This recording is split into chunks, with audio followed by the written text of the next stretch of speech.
The last run got 9. That leaves him with 2nd and a yard.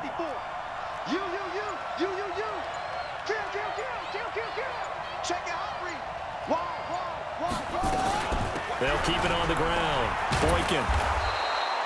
7 yards there and a first down. Boy, he does it at a high level, doesn't he? Because when I watch him, I think of his vision. Straight ahead, peripheral, also has that sense of where holes are going to be before they actually open. I think that helps set him apart from many of the other backs in the league.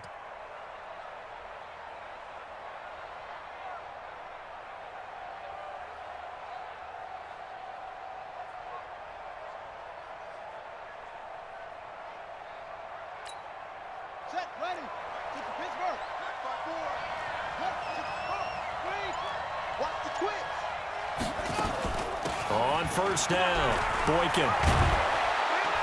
And taking it across midfield and just shy of the 40. A Jacksonville first down on a pickup of 17. They go with the ground game, pick up the first, now in plus territory. And that changes the whole mentality of a play caller, doesn't it? Once they cross the 50, they feel like they're in the strike zone, all right? You don't have to be in the red zone to take those big shots downfield or go after the end zone. Right now, that might be available to him. And now this first drive in OT continues.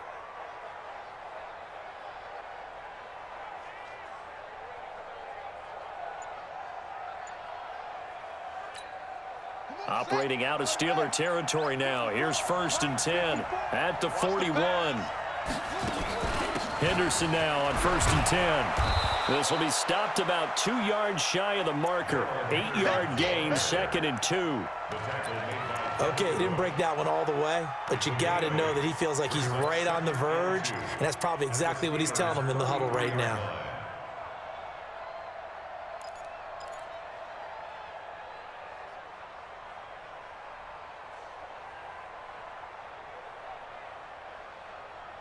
Two minutes left in this overtime session, and still all tied.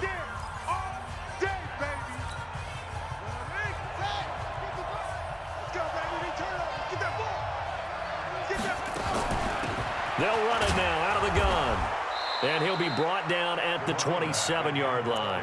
A gain of 5, good enough for the first down. They've had some success here in overtime in this opening drive running the football right back to that well. And why not? When you have that kind of success, make them stop you, and until they do, keep going back to that well you just spoke about. I think there's more water there available to them. All runs on this drive so far. It's 1st and 10.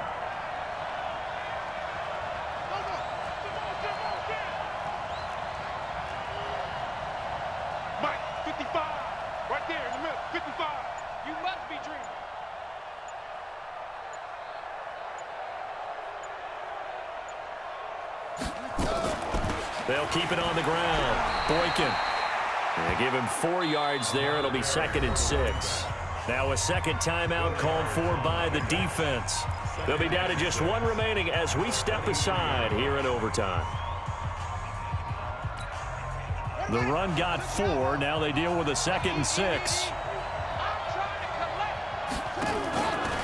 Now a give, right side. Boykin. And maybe a measure of revenge there. He's had his way in this one, but this time they get him behind the line. Now the defense will burn their 3rd and final timeout. It'll be their 2nd and final timeout, remember, here in overtime. We'll be back.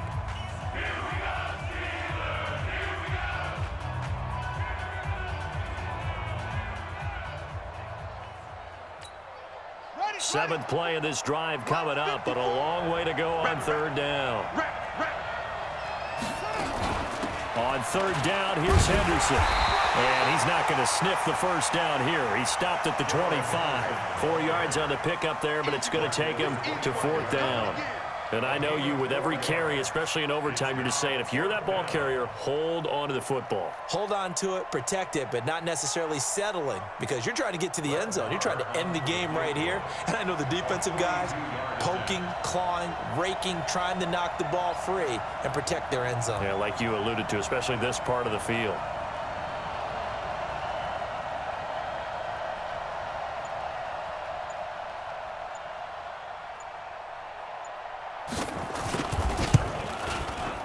The kick by Maher is good. And with that, they will move out in front by 3. They're able to put 3 on the board here on the opening drive of OT, and now up to their defense to try and see if they can hold this one. I like how you framed it up because obviously this game is not over, right? They go down and kick a field goal, then we head to sudden death. But if the defense can hold, take the ball away, turn it over on downs, this game's over. The Steeler offense here about ready for their next drive. The field goal would push it to sudden death. We just saw the field goal on the other end, but I don't think they are thinking field goal. At least not to start this drive. They're not thinking field goal. Not at all, because your point is well taken. Yeah, kick the field goal, you push it to sudden death, but you're also kicking off and giving the other team the ball with a chance to kick a field goal and beat you. Get the touchdown.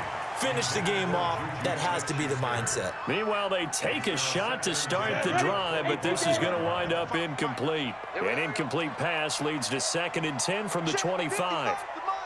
Check 55 to Mike. You're not ready. Hey, Delta. Mike 55. Mike 55. Right here, right here. Hey, lock it.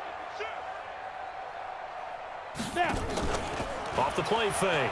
Coleman. And, oh, if he could have just clutched that and fallen to the ground, it's an overtime victory. Instead, incomplete. So back-to-back incompletions, and that has him staring at a 3rd and 10.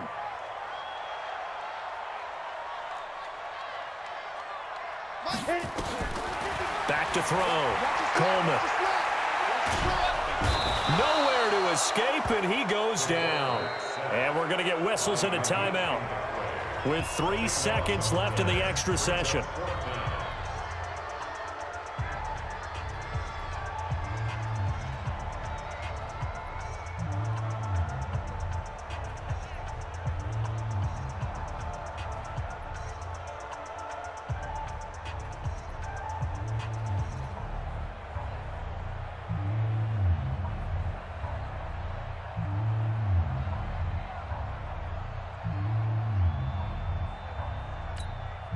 And here's your ball game, down 3 in overtime, but they're going for this thing on 4th down. On 4th down, Coleman. He's going to launch it for Washington. And this is going to be incomplete. We were just treated to an absolute dandy in this one. A great finish in overtime with a long field goal. Everybody, including us, on the edge of their seats. Quite a game. And it's rare that you get a game into overtime that it doesn't turn out to be a dandy, right? That's what we saw here. And just what you were talking about, a long field goal to win it. So definitely not a gimme. So there was tension all the way through until the ball went through the post. But it did go through the post. Ice water was in his veins. So for Jacksonville, they'll wrap up the campaign an impressive 15-1. And now they'll have the week off as they get set to go after a Super Bowl title. Meanwhile, for the Steelers, despite the loss, they're going to finish the campaign at a sterling 13-3. And as division champs, they will host a playoff game next week in the wild card round.